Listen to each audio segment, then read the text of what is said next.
తండ్రి నాదు నాత్మను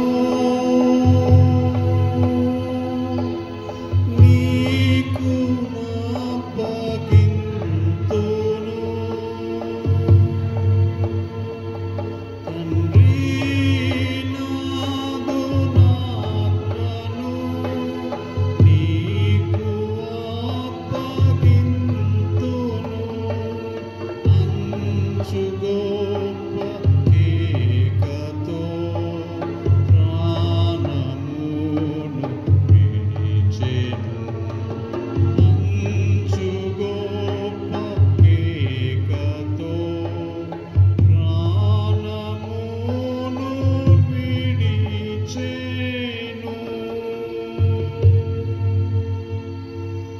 మహోన్నతుడా మా యేసు ప్రభువానికి వందనాలకు స్తోత్రం స్తుతులు చెల్లిస్తూ ఉంటున్నాం. ఈ సాయంకాల సమయమునకు మేము చేరుతున్న తండ్రి, ఇటు మధ్యాహ్నం 3 గంటల సమయం ప్రభాలోకమంతయు చీకటి క్రమేణని ఈ వాక్యంలో బోధించబడుచు ఉండగా, నా తండ్రి నీ చివరి ఘడియలు మేము ధ్యానిస్తూ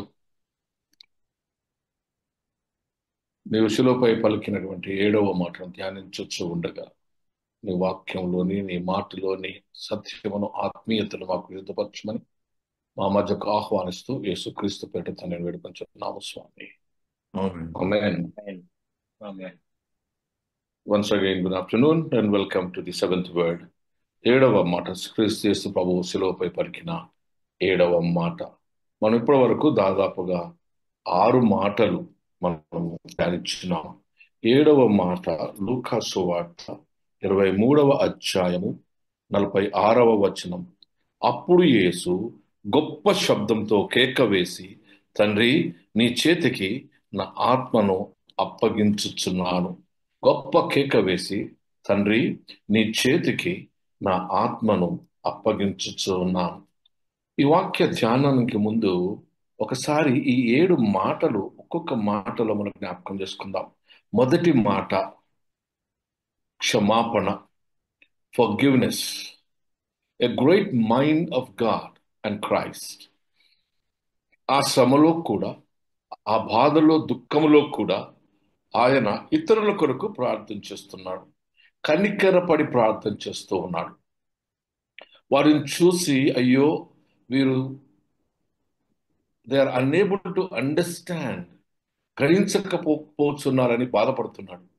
దేవుని కుమారుడే మనుష్య కుమారుడుగా మానవుని మధ్యనకు వచ్చి దైవ సంబంధమైన జ్ఞానాన్ని దేవుణ్ణి వారికి చూపిస్తూ ఉంటే, వారు ఈ లోక సంబంధమైన దేవత వారి కళ్ళకు గుడ్డితనం కలగచేసి నశిస్తున్నారు అని ఆయన అంతరంగములో తను పొందుతున్న బాధ అయినను క్షమించడానికి ముందు చూస్తే రాణువ వారు, శతాధిపతి, కేకలు వేస్తున్నవారు, అపసహిస్తున్నవారు, those people who are really mocking at him, అపహసించి నవ్వుతూ ఉన్నవారు,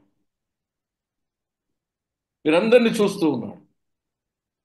కయఫా, ప్రధాన యాజకులు, అన్న, ఇంక్లూడింగ్ పైలట్, పిలాతు, హేరోదు, వీరందరూ చూసి చిన్న ప్రార్థన ఏమంటున్నాడు, తండ్రి వీరు ఏమి చేస్తున్నారు, వీరు ఎరుగరు కనుక వీరిని క్షమార్థమైన క్షమతో కూడిన ప్రార్థన.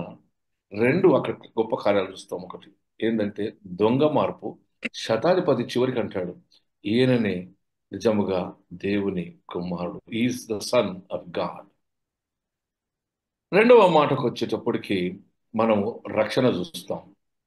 ఆ రక్షణలో చాలా మంది గ్రహించవలసిన సత్యం ఏంటంటే, ఒక దొంగనేమో కాదంటాడు, ఒక దొంగ నిజమే మనకైతే సరి అయినది అంటాడు.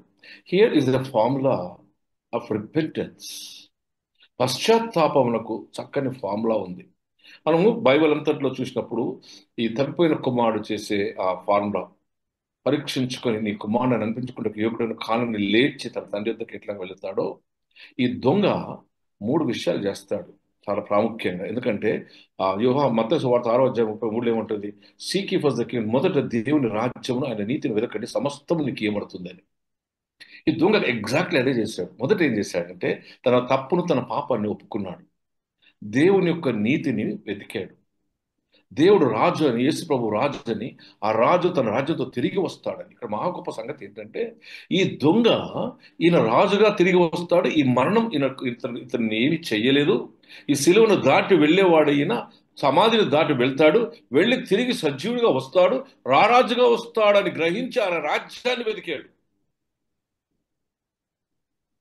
నేడు నీవు నాతో కూడా పరదేశంలో ఉందవు. And he was the one who was taken along with him when Yesu ప్రభు ఆ సమాధిలో ఉన్నప్పుడు ఆయన ఆ హేడెస్కు లేదా షియోల్కు ఆయనను తీసుకుని వెళ్ళినట్టుగా మనం చూస్తూ ఉంటున్నాం. మూడవ మాటకు వచ్చేటప్పటికి బాధ్యత అనే మాట మనం చూసాం. మొదటి దాంట్లోనేమో క్షమాపణ, రెండవ మాటలోనేమో అభయం, మూడవ మాటలోకి వచ్చేప్పటికి బాధ్యత. ఆ బాధ్యతలో తన తల్లిని ప్రేమించాడు. తన తల్లిని ప్రేమించి, బహుశా father might not have been there, తండ్రి లేకపోయి ఉండవచ్చును, చనిపోయి ఉండేటప్పటికే. కానీ అతనికి ఉన్నటువంటి కుమారులు, ఈ కుమారుడు అనగా అన్నదమ్ముల విషయమే చాలా డిబేట్ నడిచింది. But as a fact in బైబిల్లో మనకు ఆయన సహోదరులు అన్నారు, కొంతమంది స్టెప్ బ్రదర్స్ అంటారు. But no, I don't think so, because they had a normal family life. కనుక అక్కడ తల్లిని ప్రేమించాడు. తల్లిని ప్రేమించి ఏం చేశాడంటే, తన బాధ్యతను తనతో ఉన్నటువంటి సహోదరుడికి ఇచ్చాడు. ఎందుకు ఆయనకి ఇచ్చాడు అంటే, నా తండ్రి చిత్తం జరిగించువారి నా తల్లి నా సహోదరులు అంటాడు. కనుక అతనితో ఉండి అతనికి అందుబాటులో ఉన్నటువంటి ఆ శిష్యునికి తన బాధ్యత అప్పగించి ఒక కొత్త ఆధ్యాత్మిక కుటుంబాన్ని కట్టాడు. ఏ beginning of a new spiritual family. Biological family is a different aspect. దాని సహోదరులు రాలేదు అక్కడికి. కానీ ఆధ్యాత్మికంగా దేవుని చిత్తం నెరవేర్చువారు ఆయనతో ఉంచబడ్డారు శిష్యులుగా. కనుక వారికి ఈ తల్లి బాధ్యతను అప్పగించి ఒక ఆధ్యాత్మికమైన నూతన కుటుంబాన్ని దేవుడు అక్కడ కట్టాడు. తర్వాత వాళ్ళ కుటుంబం అంతా ఏం జరిగిందో మనకు ఇట్స్ ఎ హిస్టరీ. నాలుగో మాటకు వచ్చేటప్పటికి వేదన చూస్తాం. నా దేవా నా చెయ్యి ఎందుకు వచ్చింది. అక్కడ ప్రాముఖ్యమైనటువంటి సత్యం ఏంటంటే, ఆ పాప భారం అతనిపై మోపబడుచు ఉన్నది. తండ్రి పట్టుకున్న ఆ చెయ్యి జారుతూ ఉంది. భూలోకములో ఆయన ఉన్న 3.5 సంవత్సరాలలో ప్రభువు ఎన్నడూ కూడా ఆయన చెయ్యి విడవలేదు. ఆయన చెయ్యి పట్టుకున్నవాడు కనుకనే తండ్రిగా ఆయన మరణించిన వాడిని తిరిగి లాజరు లేచి నిలబొక్కుచున్నాడు. ఎన్ని స్వస్థతలు చేశాడు. గుడ్డివాడు, కుంటివాడు, లేన్, ప్రతి ఒక్కడు. ఆల్ దిస్ టైమ్ జీసస్ 5,000 మందికి భోజనం పెట్టినప్పుడు, 12 గంపలు లేపినప్పుడు చెయ్యి పట్టుకునే ఉంది. అయితే ఇక్కడ 2 ప్రాముఖ్యమైన సంగతి. దేవుడు పాపం యొక్క శాపము ఈయన మీద మోపాడు. అనగా మన మీద మోపబడిన శాపానికి బదులుగా తనపై శాపం మోపబడింది. రెండవది, దేవుని తీర్పు మన మీద పడకుండా ఆయన ఆ తీర్పును భరిస్తూ ఉన్నాడు. మూడవది, దేవుడి నుంచి మానవుడు ఎడబాపు కాకుండా, సపరేట్ కాకుండా ఆయన ఆ చెయ్యి విడటం వలన ఆయన వేరు చేసి తిరిగి మనం ఆయనలో సమకూర్చుకోవడానికి ప్రస్తుతం టెంపరీగా ఆయన దేవుని నుండి, తండ్రి నుండి వేరు చేయబడి, మనము వేరు చేయబడకుండా తాను వేరు చేయబడ్డాడు. ఆ వేరు చేయబడకపోయి ఉంటే మరణం వచ్చేది కాదు. మరణమే అనగా చనిపోయిన వాడిని లేపిన వానికి మరణం ఏంటి? కానీ తండ్రి చెయ్యి విడిచినాడు కనుకనే మరణం సంభవించింది. పాపమునకు ప్రాయశ్చిత్తం, రక్తం చిందించబడినది, ప్రాణం బదులుగా ప్రాణం అప్పగించబడినది. That is the main verse. తర్వాత ఆ 3 మాటలు ఉన్నాయి. ఈ 3 మాటలు దబదబ చెప్పేస్తాడు, త్వరగా అయిపోతుంది అంతే. ఏమంటాడు? నేను తప్పికొని ఉన్నాను అంటాడు. That's a natural human phenomena. తాను పొందిన ఆ శ్రమలలో అక్కడ తృష్ణ అంటాం దాన్ని తెలుగులో. ఏంటి ఆ తృష్ణ ఏంటి? ఆయన శరీర సంబంధమైనటువంటి దేవుని కుమారుడుగా ఉన్నాడు కనుక ఆ శరీరం నలగగొట్టబడుతూ, దున్నబడి, అది పగలగొట్టబడుతూ ఉంది. అది ఒక రోజంతా జరిగింది. అప్పటికే ఆ రాత్రంతా ఆయన విచారించారు. ఉదయం రాత్రంతా తీసుకొచ్చి ఒక చిన్న గదిలో పెడతారు, ఊపిరాడని గదిలో. మళ్ళా తీసుకుని వెళ్ళి పొద్దున్నే తీసుకుని వెళ్తారు, ఏరో దగ్గర తీసుకువెళ్తారు. అక్కడికి ఆయన తింపి ఆఖరికి ప్రేతోర్యం అనే ఆ యొక్క కొండ మీద ఉన్నటువంటి ఆ మందిరాన్ని తీసుకువెళ్ళి భయంకరంగా 39 దెబ్బలు కొడతారు. తలపై ముళ్ళ కిరీటం పెడతారు, అరిచేతులతో గుద్దుతారు, తలపై కొడతారు ఆయన. ఈ బాధ అంతటిలో తర్వాత చేతులలో మేకులు, కాళ్ళల్లో మేకులు, ప్రక్కలో బల్లెపోటు, అవమానం, ఈ కృంగిన వేళ ఆయన శరీర సంబంధమైన తప్పిక ఉంది. అయితే ఈ మాటలో ఆధ్యాత్మిక సత్యం ఉంది. ఆత్మ సంబంధమైనటువంటి దాహం, ఆధ్యాత్మిక దాహం, మనుషుల యొక్క పాపుల రక్షణ కోసమైనటువంటి ఆ దాహం, ఆ తపన, ఆ వేదన, ఆయన ప్రేమ ఆయనకు శరీర సంబంధమైన బలహీనత కలుగచేసేవచ్చు, కానీ ఆత్మ సంబంధమైనటువంటి దాహాన్ని కూడా కలుగచేసింది. ఆ దాహము అది దేవుని వలన తీర్చబడే దాహం. అది ఆ దాహం యొక్క నిజ స్వరూపమే జీవజలపు ఊటలు. ఈ జీవజలపు ఊటలే పరిశుద్ధాత్మ అనే కృపావరము మనకి ఇవ్వబడుతుంది. So it is all about the gift of the holy spirit. మరి 6వ మాటలోకి వచ్చేటప్పటికి సమాప్తమైనది అన్నాడు. ఈ సమాప్తమైనది అన్న దానికి ముఖ్యమైనటువంటి ఏంటిదంటే ప్రవచనముల నెరవేర్పు, పాత నిబంధన నెరవేర్పు. ప్రవర్తనను కొట్టివేయలేదండి, పాత నిబంధన నెరవేర్పు. అందుకే ఏమంటాడు, నేను ధర్మశాస్త్రం నెరవేర్చడానికి వచ్చాను కానీ కొట్టివేయటం రాలేదంటాడు. Therefore the old testament with all its law has been fulfilled now. దాని సమయం అయిపోయింది. ఒక కొత్త నిబంధన సమాప్తమైంది. ఎక్కడ సమాప్తమైందంటే పస్కా తోటి అది సమాప్తమైంది. పస్కా is ending and new covenant of the Holi communion is beginning. ఒక గొప్ప సహవాసం మనం చూస్తాము. మాట్లాడేవాళ్ళు చెప్తాను నేను ఒక అంతర్గత ఆధ్యాత్మిక రహస్యం. కనుక ఎవ్రీథింగ్ ఇస్ పస్కా is over. There is no బలి పశువు. ఒక మారే రోజు రోజు వచ్చి చెల్లించవలసిన అవసరం లేదు, వ్యాపారం అవసరం లేదు, అమ్మవలసిన అవసరం లేదు, రూకలు మార్చవలసిన అవసరం లేదు. ఒక్క మారే ఆయన బలియాగంగా అర్పించి దాన్ని సమాప్తం చేసి ఒక నూతన అధ్యాయం ప్రారంభించబడింది. అక్కడ ఇంకొక ప్రత్యేకమైన మాట ఉంది. ఏంటంటే ఆ దేవాలయపు నడిమికి చెరిగిన వాళ్ళ కారణం ఏంటంటే మానవునికి దేవునికి అడ్డుకున్న పాపము తొలగించబడి మానవుడు దేవునితో తిన్నగా సఖ్యాన్ని, తన యొక్క సంబంధాన్ని ఏర్పరచుకోవడానికి ఆ పరిశుద్ధమైన స్థలం అనేది పక్కకు తీసి నీ హృదయాన్ని పరిశుద్ధంగా మార్చి నీ హృదయాన్ని ఆలయంగా మార్చాడు. ఆ తొలగించటం వలన నీ హృదయం ఆలయంగా మార్చబడింది. అది సమాప్తమై పాత విధులన్నీ సమాప్తమై కొత్తది జీవితం ప్రారంభించింది. ఈ 7వ మాటలోకి వచ్చేటప్పటికి బిగ్గరగా కేక వేసి, ఈ ఆఖరి అన్ని బిగ్గరగానే కేక వేశాడు. ఈ బిగ్గరగా కేక వేసి ఏమంటాడంటే, తండ్రి నీ చేతులకు నా ఆత్మను అప్పగించుచున్నాను. యోహాను సువార్త 10వ అధ్యాయం ఒకసారి చూడండి, 18వ వచనం. యోహాను సువార్త 10వ అధ్యాయం 18వ వచనం. రాకముందు అక్కడ 14వ వచనం కూడా చూడొచ్చు మనం. నేను గొర్రెల మంచి కాపరిని, తండ్రి నన్ను ఎలాగో ఎరుగునో నేను తండ్రిని అలాగే ఎరుగుదును. నేను నా గొర్రెలను ఎరుగుదును, నా గొర్రెలు నన్ను ఎరుగును, మరియు గొర్రెల కొరకు నా ప్రాణము పెట్టుచున్నాను. ఆ కిందకు వస్తాడు, దొడ్డిదారిన వేరే గొర్రెలు నాకు కలవు, వాటిని కూడా నేను తోడుకుని రావలేను, అవి నా స్వరం వినును. అప్పుడు మంద ఒక్కడి గొర్రెల కాపరి ఒక్కడవు. నేను దానిని మరలా తీసుకుని, అనగా దానిని మరలా తీసుకుని గొర్రెల కొరకు తన ప్రాణం పెట్టినట్టు ఎక్కడైతే అన్నాడో ఆ మాటను, నేను దాన్ని మరలా తీసుకుని ఉన్నట్లు నా ప్రాణం పెట్టుచున్నాను. ప్రాణం పెడతాను, ఆ ప్రాణం నేను మరలా తీసుకుంటాను, నా అంతటా నేనే దాన్ని పెట్టుచున్నాను. ఇక్కడ నా అంతటా నేనే అంటే voluntarily is giving his life. ఎందుకు? విమోచన కలగాలి, ప్రాయశ్చిత్తం కలగాలి. నా అంతటా నేనే దాన్ని పెట్టుచున్నాను, దాన్ని పెట్టుటకు నాకు అధికారము కలదు, దాన్ని తిరిగి తీసుకున్నటకు నాకు అధికారము కలదు. నా తండ్రి వలన ఈ ఆజ్ఞను పొందుతుంది, నా సొంతంగా నేను ఇస్తున్నాను. తండ్రి నీ చేతులకు నా ఆత్మను అప్పగిస్తున్నాను. దాన్ని పెట్టుటకు నాకు అధికారం ఉంది. అధికారం ఉంది కనుక దాన్ని మళ్ళీ తీసుకోవడానికి కూడా నాకు అధికారం ఉంది.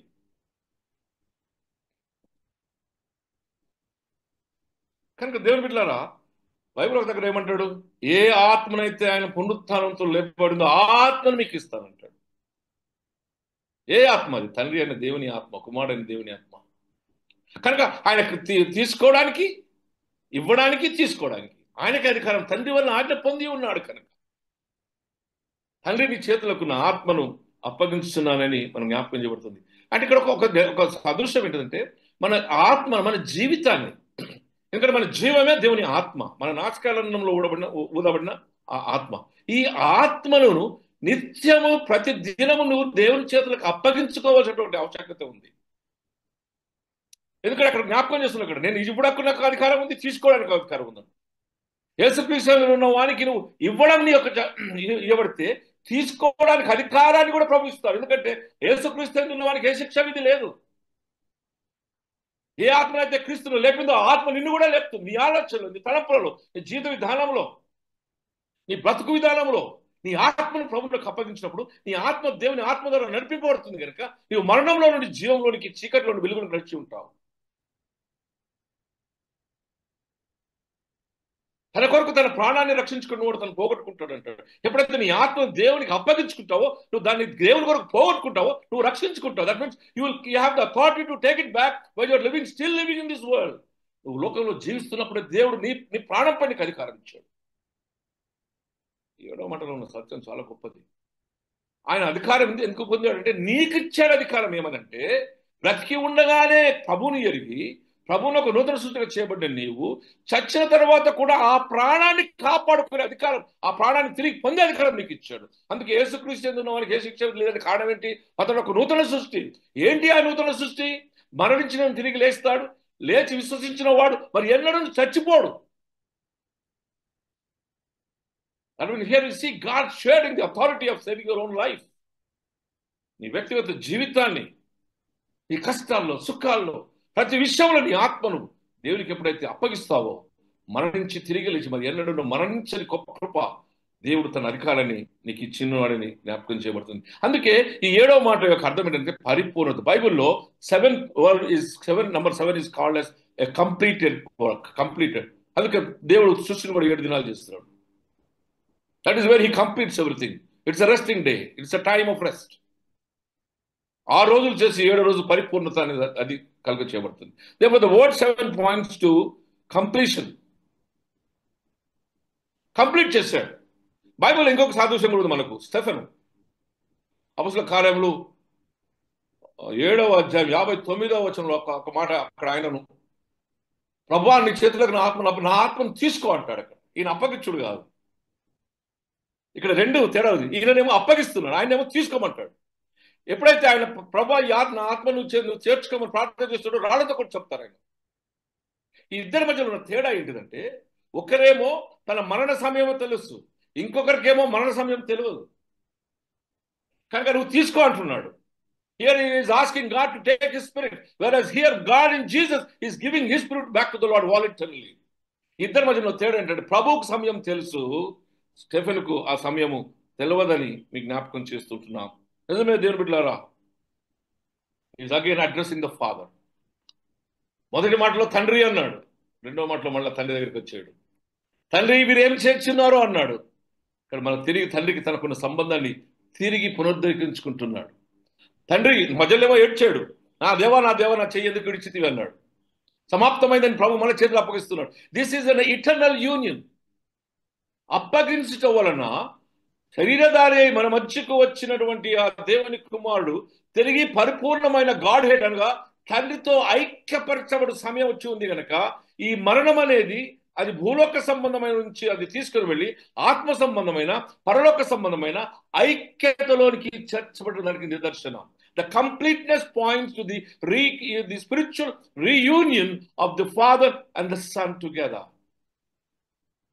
తండ్రిని కుమారుణ్ణి తీసుకుని మళ్ళీ వచ్చి ఆయన రీతిగా కలుసుకున్నాడో he joined the Father in a spiritual manner. This is the fact. రమారమి 3 గంటల ఆ ప్రాంతమంతా చీకటి కమ్మి ఉన్నది.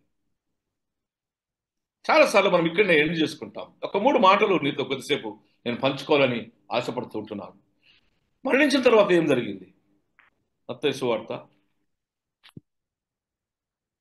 27వ అధ్యాయం చక్కగా చెప్పుకుంటూ అసలు కథ అక్కడంతా ఏం జరిగిందండి? 27వ అధ్యాయం 45వ వచనం.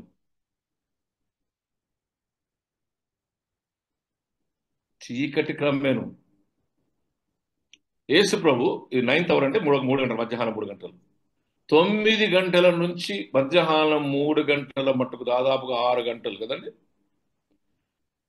ఆ సిలువపై వేలాడుతున్నాడు. 9 గంటలు మధ్యాహ్నము 3 గంటలు అంటే 9th అవర్ అంటాడు బైబిల్, అంటే ఆఫ్టర్నూన్ 3 o'clock. ఆ ప్రాంతం అంతయు చీకటి క్రమేను. ఏంటి అక్కడ? What is the importance of that? ఆ పండుగ పస్కా పండుగ. పస్కా పండుగ ఫుల్ మూన్ టైం. ఈ యూదుల దినం ఎప్పుడు స్టార్ట్ అవుతుంది? సన్సెట్ మనకేమో సన్ రైజ్, వాళ్ళకి ఈ రోజు సాయంత్రం నుంచే రేపటి దాకా, మళ్ళా రేపటి సన్సెట్ వరకు. కనుక దేని బిడ్డలారా, ఈ దినాన్ని గుర్తు చేసుకుని ఆ 9th hour వస్తాయి. తర్వాత ఇప్పుడు అవసరం ఉన్నప్పుడు నేను చెప్తాను క్యాలిక్యులేషన్. ఆ లోకమంతా, ఆ ప్రదేశం అంతా చీకటి కాబట్టి ఎందుకు కారణం ఏంటి? The whole creation has shut its eyes. కళ్ళు మూసుకుందట. ఎందుకు కారణం తెలుసా? They were unable to see God leaving the hand of the son. ఒక దిక్కు అవమానం, తన కుమారుని తానే చంపుకుంటున్నట్టు అవమానం. అండ్ ఇట్ ఈస్ ఆ పాత నిబంధనలో మనకు జ్ఞాపకం చేయబడుతుంది ఏంటంటే, ఈ చీకటి అనేది దేవుని తీర్పుకు సూచన. పాత నిబంధనలో గాడ్స్ డివైన్ జడ్జిమెంట్ కు సూచన. ఆమోస్ గ్రంథం 8వ అధ్యాయం 9వ వచనం. ఆ దినమున నేను మధ్యాహ్న కాలమందు సూర్యుని అస్తమింపచేయుదును. This is already been prophesied. Yesu మరణం కూడా ప్రొఫెసైజ్డే. అది లేఖనం నెరవేర్పే. దావీదు కీర్తనలు 31:5వ వచనం. దావీదు కీర్తనలు 31:5వ వచనం చూడండి. ఏమంటాడు?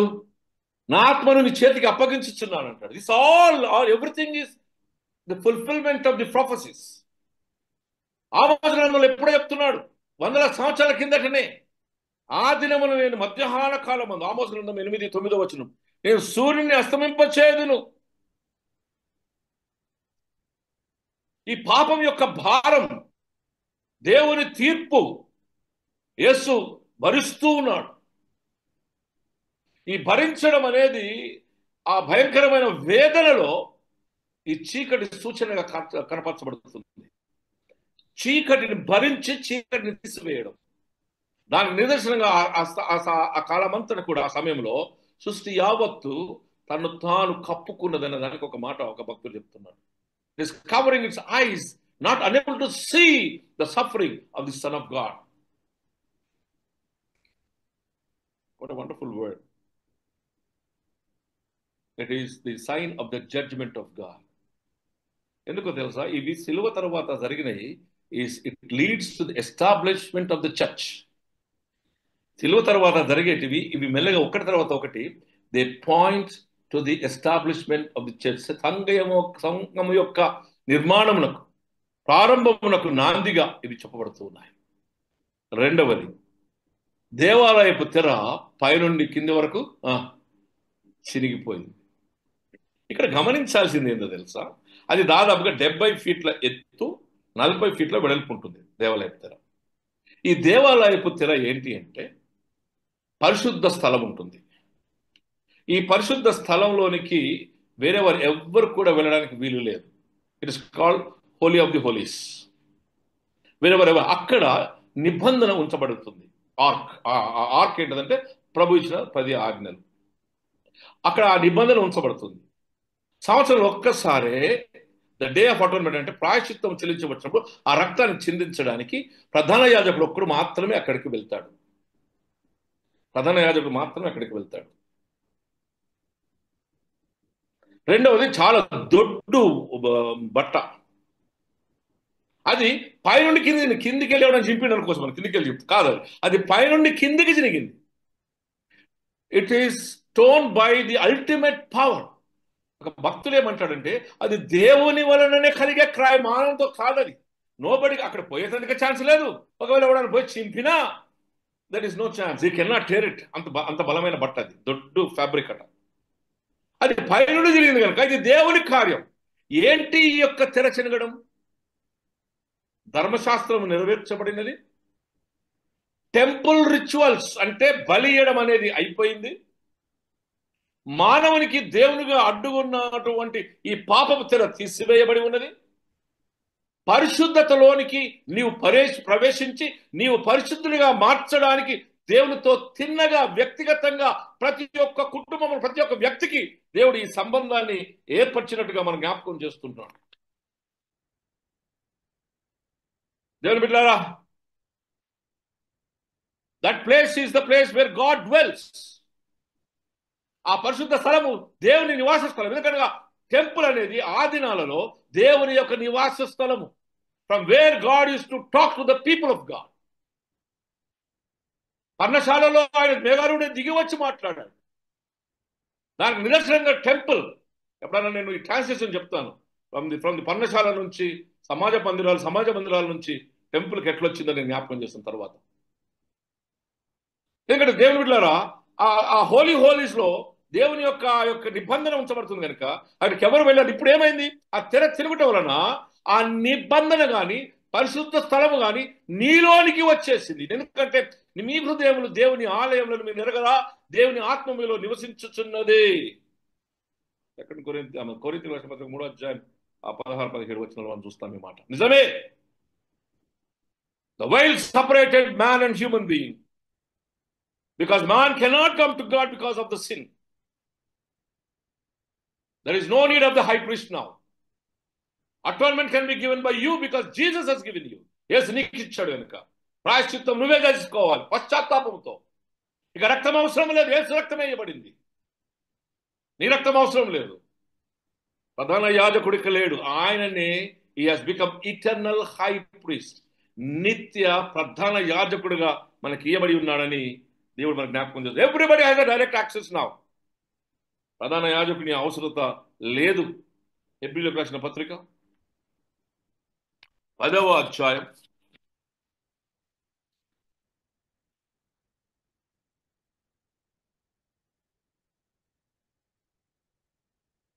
19వ వచనం నేను చదువుతున్నాను. సహోదరులారా, యేసు మనకు ప్రతిష్ఠించిన మార్గం అనగా నూతనమైనదియు జీవము గలదియు నైనా మార్గం మన రక్తం వలన పరిశుద్ధ స్థలమందు ప్రవేశించుటకు మనకు ధైర్యము కలిగి ఉన్నది గనుక దేవుని ఇంటి పైన మనకు గొప్ప యాజకుడు ఉన్నాడు గనుక మనకు సాక్షికి కల్మషము తోచకూడున్నట్లు అంటాడు. ఇంకా కిందికి వస్తే చెప్పబడతాయి. యేసు రక్తం వలన అది శుభ్రం చేయబడి నీకు ఆస్కారం ఇచ్చిందంటే you can now enter in to the holy place. చక్కని మాట కదా. శరీరమును తెర ద్వారా ఏర్పరచబడినదైన మార్గమును ఆయన రక్తము వలన పరిశుద్ధ స్థలమందు ప్రవేశించుటకు మనకు ధైర్యము కలిగి ఉన్నది. Because of the blood of Jesus now you enter in to the holies of the holiness and now you have a direct access to God and your whole thing. Everything ritual system is gone. అన్ని పోయినాయి. ప్రభు నీతో ఉన్నాడు, నీలో ఉన్నాడు కనుక there is nothing and your path is clear between you and your God. నీకు నీ దేవునికి మార్గము సమం చేయబడి ఉన్నది. తర్వాత బైబిల్లో 27 మత్తయి సువార్త 27:51 వచనం భూకంపం కలిగింది. భూకంపం ఏంటి? భూకంపం ఎందుకు వచ్చింది? భూమంతా కంపించింది. సృష్టి అవతల ఇంతకుముందు చెప్పాను కదా, భూకంపం వచ్చింది. భూకంపము భూమి అదిరేను ఉంది. ఎక్కడ బండలు పగిలేను. The stones were split. కొంత పట్టణం నాశనం అయిందట. అక్కడ ఒక దిక్కు చీకటి, రెండవది దేవాలయపు తెర తిరిగిపోయింది, మూడవది భూమి అదిరింది, బండలు 2 ముక్కలైనాయట. అంటే ద పవర్, ఇప్పుడు బండలు ఏదో కూలిపోయి రావాలా, కానీ ఇక్కడ ఏమైంది? బండలు, the power of the earth became so strong that it broke the stones into 2. బండలు 2గా పగిలాయి. ఇక్కడ అగైన్ అక్కడ darkness is the judgement of God. ఇక్కడ again darkness is again the judgement of God. And also not only judgement of God, it is also the presence of God అట. ఈ earth quake రెండింటికి సూచన. ఒకటి దేవుని తీర్పునకు, judgement కు. రెండవది ఏంటంటే ఆయన యొక్క వ్యక్తిగతమైన ప్రెజెన్స్. ఒకసారి ఆలోచన చేయండి. నాహూము గ్రంథంలో 1వ అధ్యాయం 5వ వచనంలో ఒక మాట చెప్పబడుతుంది. ఆయనకు భయపడి, నాహూము ఎక్కువ మనం చదవం కదా, నాహూము 1వ అధ్యాయం 5వ వచనం, ఆయనకు భయపడి పర్వతములు కంపించును, కొండలు కరిగిపోవును, ఆయన ఎదుట భూమి కంపించును, లోకమంతటి నివాసులు వణుకుదురు. లోక నివాసులందరూ వణుకుదురు. నాహూము 1వ అధ్యాయం 5వ వచనం. ఆయనకు భయపడి పర్వతములు కంపించును, కొండలు కరిగిపోవును, ఆయన ఎదుట భూమి కంపించును, లోక నివాసులందరూ వణుకుదురు. And here the whole world, the whole earth is responding to the God's intervention. దేవుని జోక్యానికి సృష్టి యావత్తు గడగడ వణుకుతూ ఉన్నట్టుగా మనం చూస్తూ ఉంటున్నాం. Earthquake is not a sign of a defeat. భయపడి వచ్చింది కాదు ఇది. It is a sign of victory.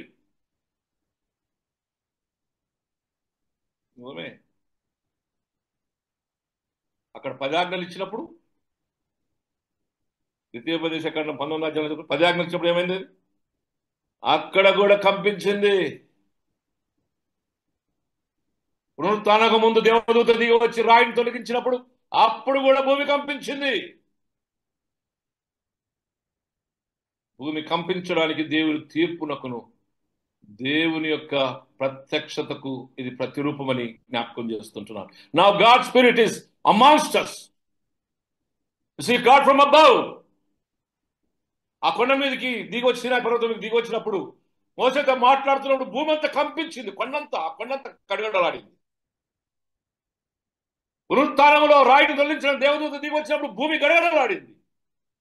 యేసు తన ప్రాణంను అప్పగించినప్పుడు భూమి గడగడలాడినట్లుగా మనం చూస్తూ ఉంటున్నాం.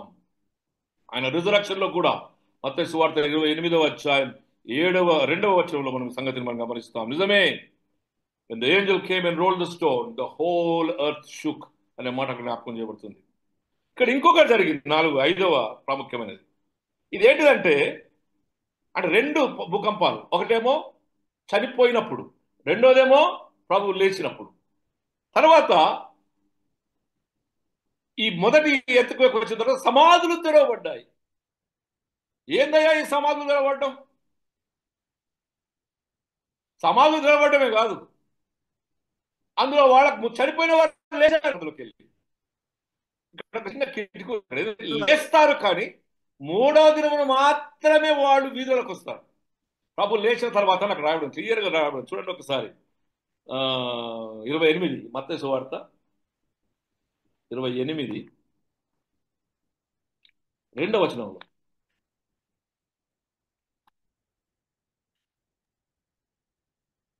ఇదిగో ప్రభు దూత పరలోకం నుండి దిగి వచ్చి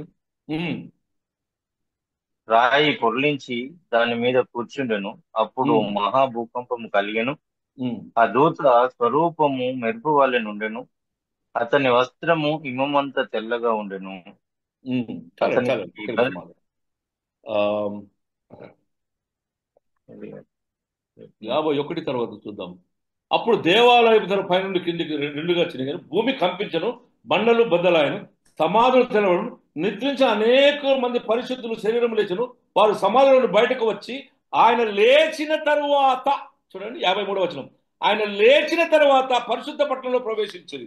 సమాధులు తెరబడ్డాయి, లేచారు, కానీ వారు they were walking in the streets on the day of the resurrection కదా. సమాధులు తెరబడ్డాయి, పరిశుద్ధులు లేవబడ్డారు. ఎవరండి పరిశుద్ధులు? లేవబడిన వారు పరిశుద్ధులు. వారు దేవునికి అనుకూలముగా విశ్వాసముతో ప్రభుయందు నిద్రించిన వారు, పరిశుద్ధులుగా ఉండి వారితో దేవునితో నడిచిన వారు. వీరు లేపబడ్డారు. ప్రభు పునరుత్థానం తర్వాత వారు వీధులలో తిరిగారంట. వాళ్ళ సొంత వారికి వారు కనపరచబడ్డారు. I don't want to get in to this doctrine, ఇందులోకి వెళ్ళను నేను, కానీ జరిగింది చెప్తున్నాను. అక్కడ సమాధులు తెరవబడ్డాయి అంటే ఏంటి? అక్కడ నీకు ఇచ్చిన ఆ సాదృశ్యం ఏంటేంటి? యేసుక్రీస్తు ఉన్నవాడు మరణించిన తిరిగి లేస్తాడు కనుక మానవుని జీవితము ఇది అంతము కాదు, ఇది ఒక నూతన ఆధ్యాత్మిక జీవితానికి ప్రారంభం. వారి వరుసలో లేచేది ఒక సిద్ధాంతం చూస్తాం మనం. కానీ పరిశుద్ధులు లేపబడ్డారు, వారు వీధులలో తిరిగారు. ఈ పరిశుద్ధులు ఎవరంటే దేవుని ఎదుట విశ్వాసముతో నమ్మకముగా జీవించిన వాడు. నిజమే, యోహాను సువార్త 11:5 అందుకు యేసు నేనే పునరుత్థానమును జీవనై ఉన్నాను, నా యందు విశ్వాసం ఉంచువాడు చనిపోయినను బ్రతుకును, బ్రతికిన నా యందు విశ్వాసం ఉంచువాడు మరి ఎన్నటికి చనిపోడు.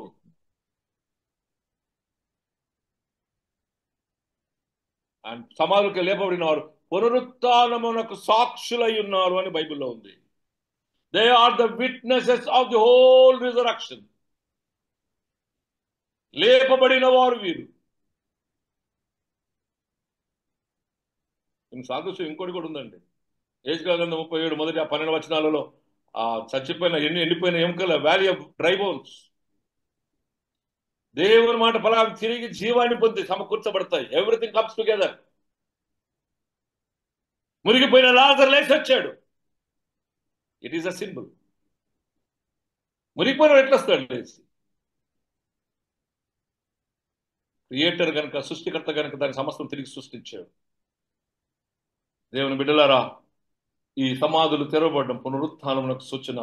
ఈ భూలోక జీవితము క్రైస్తవ విశ్వాసకి బలమైన ఆదర్శం ఏంటంటే it is not the end but the beginning. తర్వాత ఇంకొక 6వ ప్రాముఖ్యమైన అంశం ఏంటంటే the witness of the Centurion. ఎంతమందిని సిలువేశాడో ఆయన. సెంచురియన్ అంటే 100 మంది సైనికులకు ఒకడు. ఇప్పుడు పిలాతు ఉన్నాడు మన దగ్గర, ఇస్రాయేల్. పిలాతు కూడా సెంచురియన్ లాంటి వాడే. ఆయన దగ్గర ఓన్లీ 100 మందే ఉంటారు. Though is official, he or only 100 people with. అందుకే భయపడుతూ ఉంటాడు ఎప్పుడు ఈ యూదులకు, వీళ్ళకందరికి. ఎక్కడ రైజింగ్ అయితే ఆయన 10 పోతుంది అని. బైబిల్లో చాలాసార్లు పిలాతు పర్షియాకు, ఇరాన్, ఇప్పుడు ప్రస్తుతం ఇరాన్, అక్కడ ఉన్నటువంటి రష్యా సారీ ఆ యొక్క రోమన్ అధికారికి చెప్తాడు, నాకు కొంతమంది సైనికులు పంపు, ఇక్కడ తొందర అవుతుందని. If you read the Bible you understand that. ఆ రీతిగా నీ సెంచురియన్ ఎంతమంది యాక్చువల్గా సిలువ మేకులు కొట్టడానికి ఆర్డర్ చేసింది కూడా ఆయన్నే. ఆ యొక్క సిలువ మోస్తూ వస్తున్నప్పుడు చూసిన వాడు ఆయన్నే. యుద్ధాలు చేసి ఆరితేరిన వాడు అక్కడ చూస్తూ ఉన్నాడు. ఒక దిక్కేమో సైనికులు అపహాసం చేస్తున్నాడు, నువ్వు దేవుని కుమారుడు అయితే దిగిరా. ఇంకో దిక్కేమో నువ్వు ఎంతమందిని రక్షించినావు, నిన్ను రక్షించుకో. దూరంకి ప్రజలందరూ చూసి అపహాసం చేస్తున్నారు. జనులు, ప్రజలు అందరూ చేస్తూనే ఉన్నారు. నిలబడి చూస్తూ ఉన్నాడు. అక్కడ జరుగుతున్న ఆ 7 మాటలు విన్నాడు. మొదటి మాట బాగా విన్నాడు. 7 మాటలు విన్నాడు. ఆల్ ద సైన్స్, దేవాలయం తెర చిరగడం, భూకంపం రావడం, ఆ ప్రాంతం అంతా చీకటి రమ్మడం, ఇదంతా చూస్తూ చూస్తూ ఆఖరికి ఏమంటాడంటే ఇతడు నిజముగా దేవుని కుమారుడు. దేని గురించి అయితే ఈయన చెప్పాడు అది నిజమే. నువ్వు దేవుని యూదులకు రాజువా అంటే అవునంటాడు. దేవుని కుమారుడు రావడం మీరు చూస్తారంటాడు. దేవుని కుమారుడు కుర్చేతి వైపు కూర్చుంటాడు, చూస్తానంటాడు.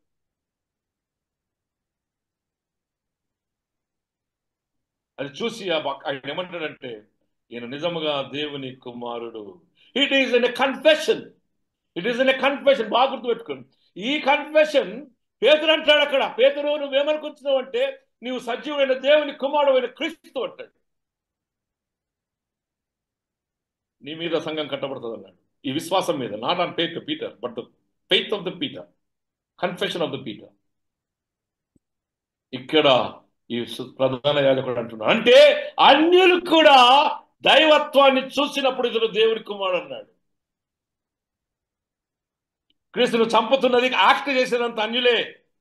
చేపించిన వారు యూదులు కావచ్చు, శాస్త్ర పరిచయాలు కావచ్చు, చేస్తున్న వారు అన్యులు. ఈ అన్యుడు ఒప్పుకుంటున్నాడు ఏంటంటే ఈయన నిజముగా దేవుని కుమారుడు. That is the confession on which the standing of the church is going on. కొంతమంది ఏమో రొమ్ము పట్టుకున్నారట, ఏడుస్తూ ఉన్నారు. కొంతమంది పశ్చాత్తాపడ్డారు సిలువ కాడ, అయ్యో మేము చేసింది తప్పని. ఈ ప్రధాన యాజకుడు, ఈ శాసన పరిచయలేమో ఇట్లా తప్పించుకుందామా అని చూస్తున్నారు. వాళ్ళకి అర్థమైంది మేము చేసింది తప్పని, కానీ ఒప్పుకోలేకపోతున్నారు. వాళ్ళ అధికారం, వారి గుడ్డితనం అడ్డు వస్తుంది. ఎత్తుకపోతారేమో, లేచి నేను చెప్తారేమో అని చెప్పి తీసుకొచ్చి ఇద్దరిని సైనికులను పెట్టారు సమాధి దగ్గర. They do not know what they are going to do. కొందరేమో అలరిబుక్క వచ్చారు, అలసి వెళ్ళిపోయారు. We have the same community within us. ఇటువంటి సమాజం మనలో ఉంది, మన క్రైస్తవ సమాజంలో ఉంది. ప్రభు ఒకటే మాట అంటున్నాడు, ఆ పిలాతును ఆ శతాధిపతిని చూడండి.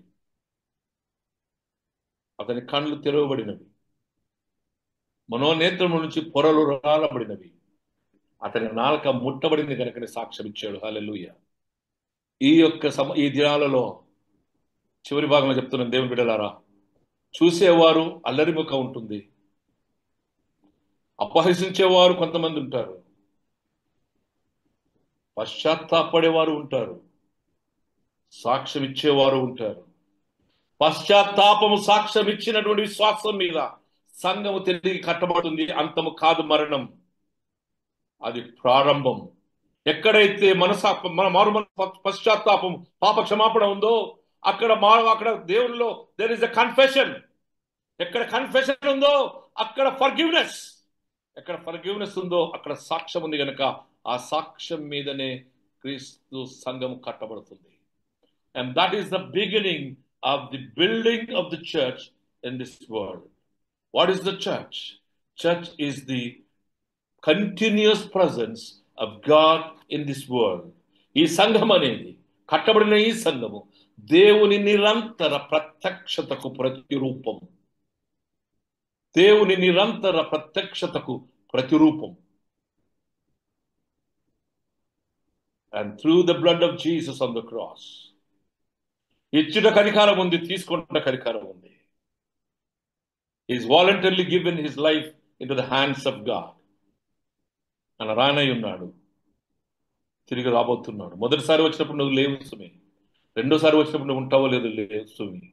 కానీ నువ్వే ప్రత్యక్షకంగా పరోక్షకంగా దేవుడు ఈ లోకంలో సజీవుడిగా ఉన్నాడని ఈ శిలువ కార్యము ద్వారా దేవుడు ఈ బాధ్యతను నీపై మోపి ఉన్నాడు. Every Christian, every individual member, every member of the church, not only CSI, the member of the universal church, is the symbol of God's presence in this world. దేవుడు సజీవుడిగా ఉన్నాడు అన్నదానికి నీవు నేనే సాక్ష్యం. దేవుడు తన పునరుత్థానపు సమాధానం మనకు కలుగు చేయనుగాక. ఆమేన్. ఆమేన్. ఆమేన్.